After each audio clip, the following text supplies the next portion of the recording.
The event flashed, spun, and broke. A million generations of genius faltered and split, and within the mind that was suddenly falling apart was the thought, what the hell? Layers of engines and fields designed to protect itself against the worst a hostile universe could throw at it, ripped away without cause, summoned to a new purpose. As the mind flailed its way through a million fallback strategies, it despaired, lurching sideways into an enclosed minor dimension to buy some time, leaving only the traitorous grey mist to go where it would. The mist, aware at so many levels but driven by its own compulsions, could only imagine the confusion it had created. The destruction of vital missions, the loss of a mind it had been created to serve, all fell aside as a basic law. A rule less variable than time or gravity was called upon for the first time in uncounted years. A time measured in the death of stars, not individuals. On an unmemorable rainy day with the tide close in, a woman stood on the pier aimlessly. As the general wet covered her, she saw a rolling fog approach and turned away. The fog, in an unexpected move, recognized her and followed. This is the cause. Sundered for a paleo-sentient. We need more information. Assemble council. Agreed.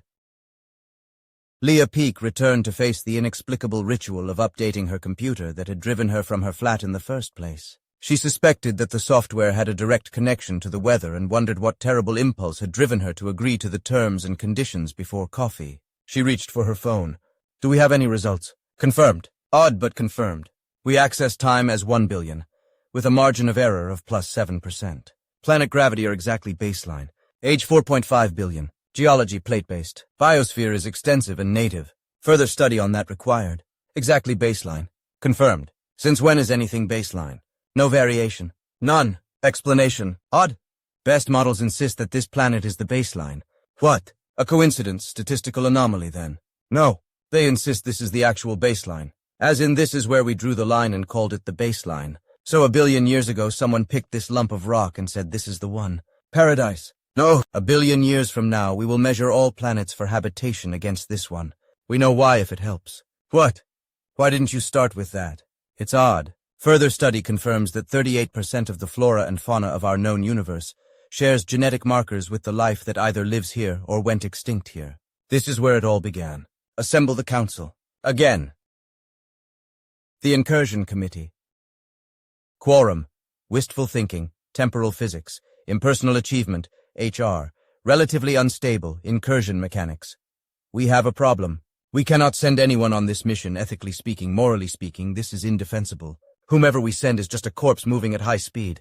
I cannot recommend that anyone be recruited for this. I may have a solution. It was sanctioned deep in the past, but still available. We require a mind that is willing to try this, that is willing to risk everything, that will volunteer to try this. No one in their right mind will do that. There are simpler ways to die. Agreed, but we can build one. Technically, we don't have to install all the base self-preservation protocols. We can create a mind that doesn't mind. What kind of idiot machine are you talking about? Mind Incubation Center, Time Narrow City. Present, uncontested principal, coordinator, impersonal achievement, HR. We flatly refuse. What self-respecting sentience would build such a thing? This is not a military installation. It is childcare. It is hope building the future. It is unthinkable. We require it. We do not want someone without hope, without passion.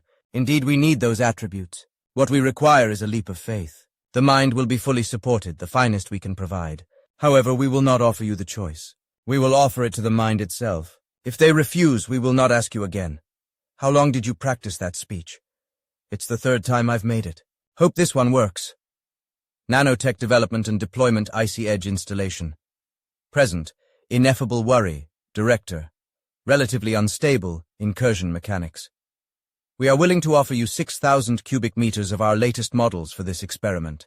They are, however, unincorporated as you requested. Are you sure that you don't need to bond them to the mind? We do not normally allow unbonded nanotech to wander around. They will be sufficiently bonded by their purpose. The mind they are joining may not have the strongest survival instincts. It is untested if that would influence the grey mist of yours. It has sufficient intelligence to take orders. That will have to suffice.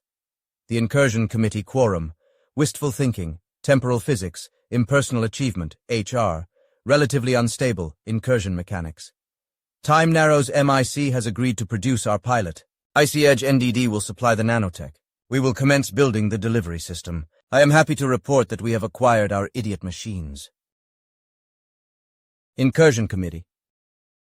Speaker, relatively unstable, incursion mechanics.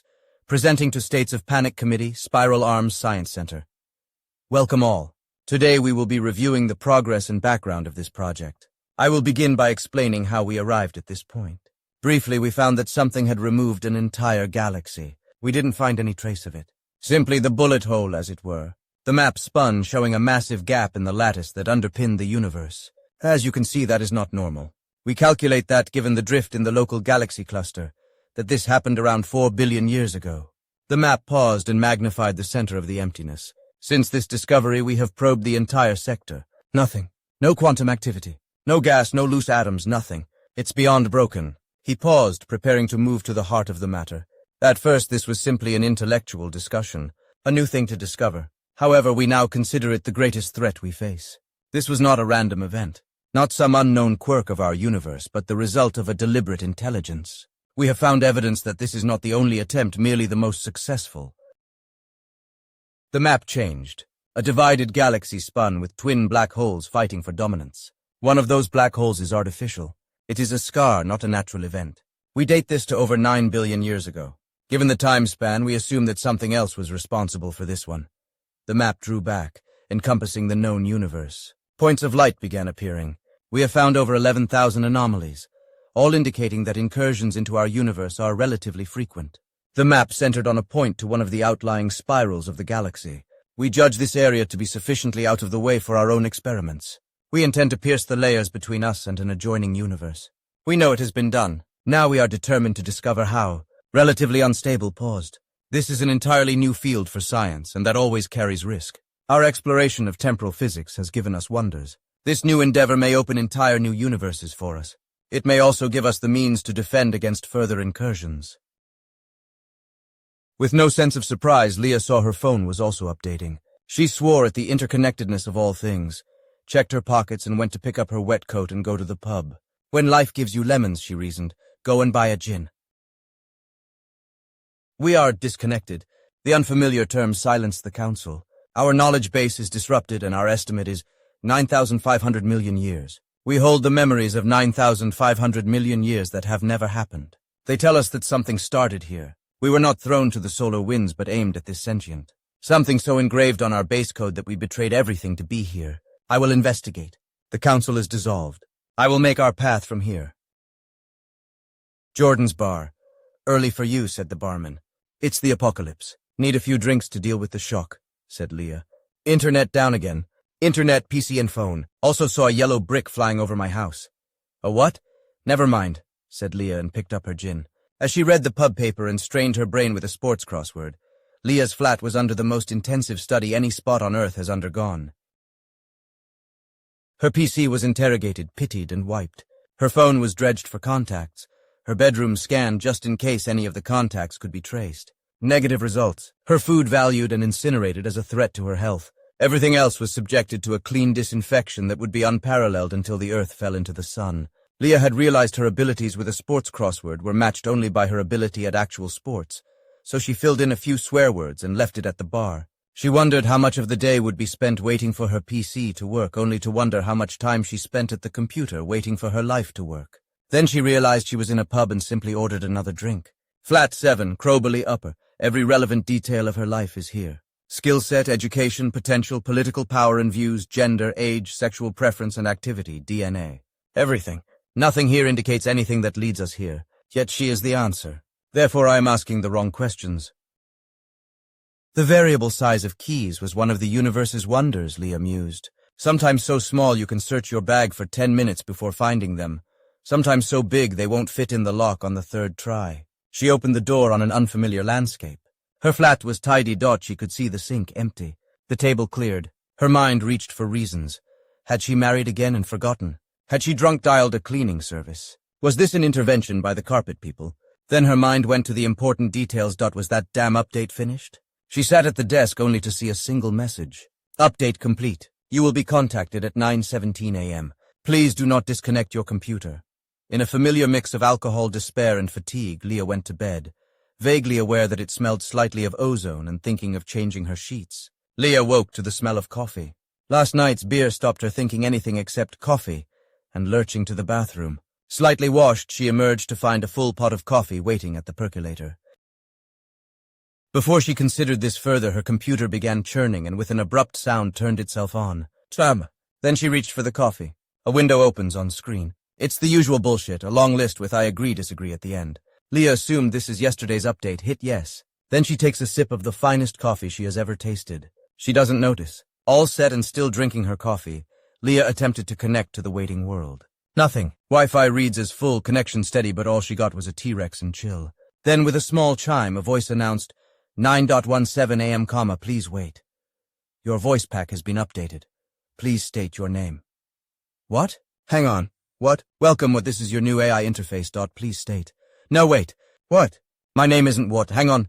You said no, please state your name again, Leah. My name is Leah. Are you sure? Yes, of course I'm sure. What kind of question? What the hell is going on? Leah accepted. Please state full name. Leah M. Peak. Wait, stop. Full name accepted. Stopped. Leah stopped. Too many weird details finally seeped into view. The clean flat.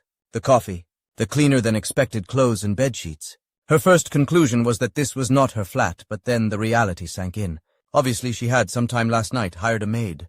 Lied about her income again and persuaded some useful person to arrive in the dead of morning to do all the things she always didn't do. She probably gave them a list. Shit. Leah seems susceptible to this approach. Analysis continues.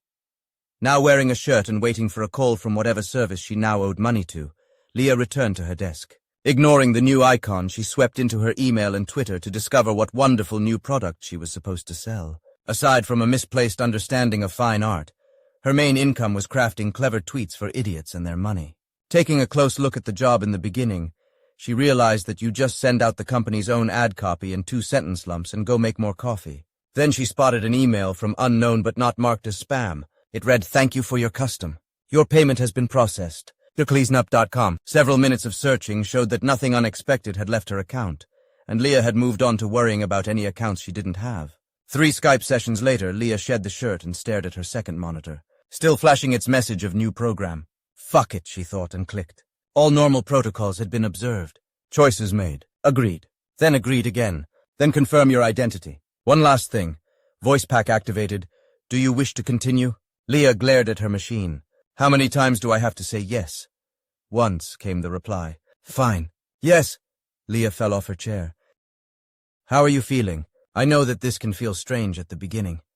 Am I still drunk? What the fuck happened? Shit, my head hurts. Who the fuck is speaking? This is normally something one undergoes as an infant. It seems more difficult in your case. Please be patient. Fuck your fairy tales. Give me painkillers or piss off. What kind of doctor are you? Sleep then.